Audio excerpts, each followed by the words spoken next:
کہ ماموں جان نے اپنے پراپرٹی کے 40 شیئر میرے نام کیے تو اس نے مجھے زندہ رکھنے کا فیصلہ کیا۔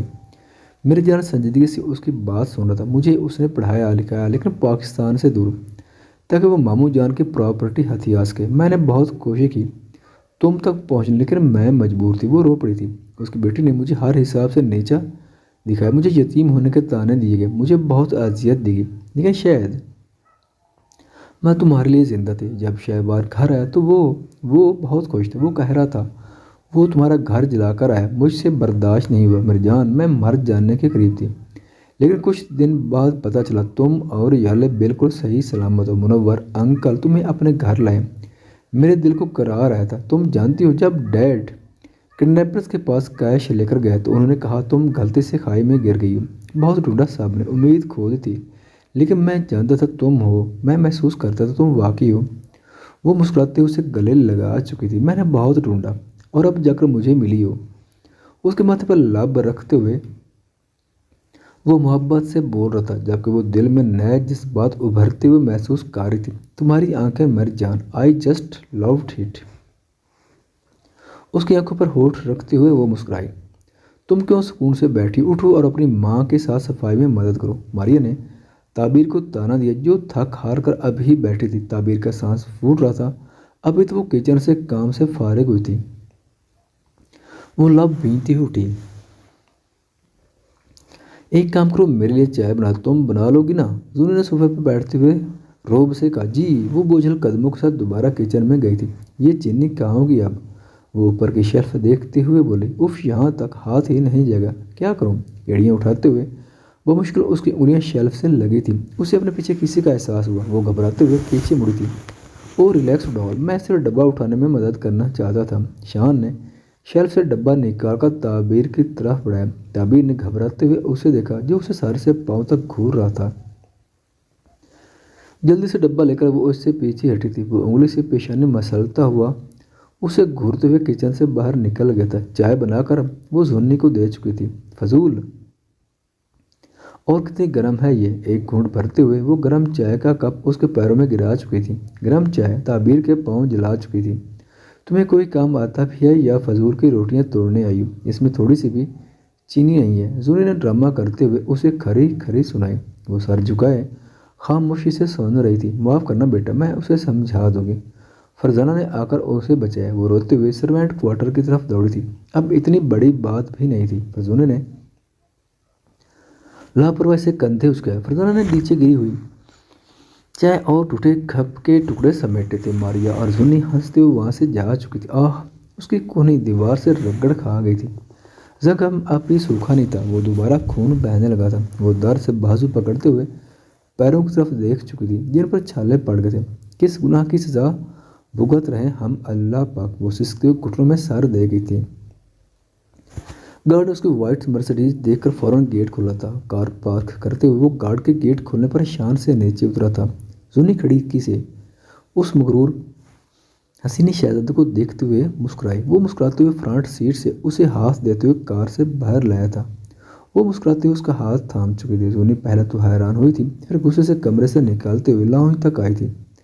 گھر کے سبھی فرد اس کے آنے کی خبر سے واقف تھے سوائے تعبیر کے۔ اس کے مطابق وہ اسلام آباد جا چکا تھا۔ ہماری گیسٹ ہیں، شادی تک یہیں رہے گی، گیسٹ روم اس طرف ہے۔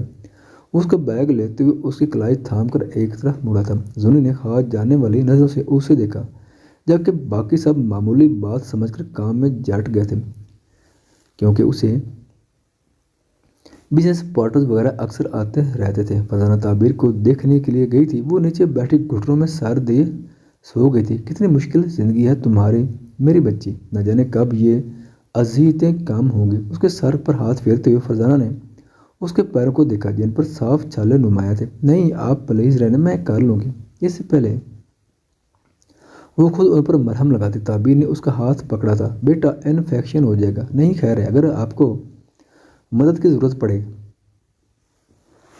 تو مجھے آواز دیجیے گا۔ وہ دوبارہ گھٹنوں میں سر دیتے خاموش ہو گئی تھی۔ فرزانہ اس کے سر پر شفقت سے ہاتھ پھیرتے ہوئے اٹھ کر چلی گئی تھی۔ میرے جان، کوئی پرابلم تو نہیں ہوگی نا؟ وہ صوفے پر بیٹھتے ہوئے اس کو دیکھ کر بولی۔ کچھ نہیں ہوگا، ریسٹ کرو، رات کو انگیجمنٹ سیرمنی ہے تمہاری، وہ شرح سے کہتی ہوئے اسے بھڑکا چکی تھی۔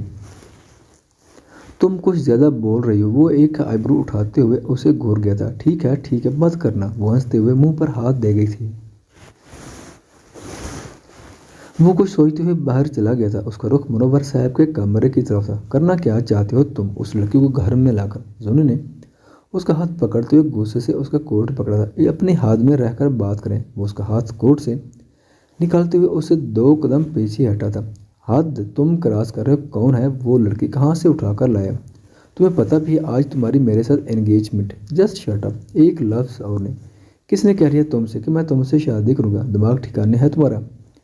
وہ کڑکدار لہجے میں کہتا ہوا زونی کو کانپنے پر مجبور کر گیا تھا۔ نان سینس۔ وہ غصے سے آتش فشاں بنا منور صاحب کے کمرے میں جا چکا تھا۔ ارے بیٹا آؤ نا، ہم تمہارا ہی انتظار کر رہے تھے۔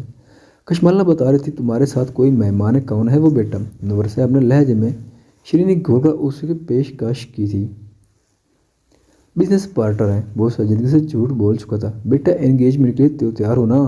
کشمالہ بیگم نے مسکراتے ہوئے اس کے زخموں پر نمک پاشی کی۔ مرجان نے سپاٹ نظروں سے اپنی سوتیلی ماں کو دیکھا جو عذاب کی چلتی پھرتی مورت تھی۔ سوچ لو بیٹا، اب آخر میچور ہو رہے ہو۔ آہستہ آہستہ سارے بزنس کی ذمہ داری بھی تم نے دیکھنی ہے، اور کچھ ایسی باتیں ہیں جو تمہارا جاننا بہت ضروری ہے۔ ایسے کرو گے تو کیسے؟ چلا گیا کہنے کو تو کشمالہ بیگم نے دھیرے سے اس کے کان کے قریب کہا، مگر منور صاحب نے برابر سنا تھا۔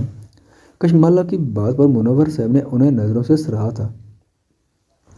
آپ سوچتی ہیں پراپرٹی کا سن کر میں یہ منگنی کر لوں گا؟ یہ مضحکہ خیز ہے۔ وہ پاکٹ میں ہاتھ ڈالتے ہوئے دگیرے سے کہہ کر مسکرایا، میرے خیال سے ہاں۔ پراپرٹی کا پتہ نہیں، مگر اپنے ڈیڈ سے جڑی باتیں ضرور جاننا چاہو گے نہیں؟ اور پراپرٹی کا کیا ہے؟ آخر یہ سب تمہارا ہی تو ہے، لیکن فی الحال تو منور کے پاس ہے۔ کشمالہ بیگم نے چالاکی سے کہا، ٹھیک ہے کر لیتے ہیں، لیکن آپ کے مائنڈ گیمز زیادہ دیر تک کام نہیں کرے گی ڈیئرسٹ موم۔ وہ سنجیدگی سے کہتے ہوئے کمرے سے باہر آیا تھا۔ منور، وہ پراپرٹی کے لیے نہیں، لیکن ان باتوں کے لیے ضرور ایسا کرو، فکر مت کرو۔ کشمالہ بیگم مسکرائی تھی اپنی کامیابی پر، اور منور صاحب کی گہری سوچ میں ڈوب گئے تھے۔ بیٹی کی ضد کی وجہ سے انہیں کیا کچھ کرنا پڑ رہا تھا۔ خواتین و حضرات، ویڈیو دیکھنے کا شکریہ۔ اگر ویڈیو پسند آئے تو چینل کو سبسکرائب کریں اور ساتھ ہی بیل کے آئیکن کو لازمی پریس کریں تاکہ آپ کو آنے والی ویڈیوز کے اپڈیٹ سب سے پہلے مل سکیں۔ خدا حافظ۔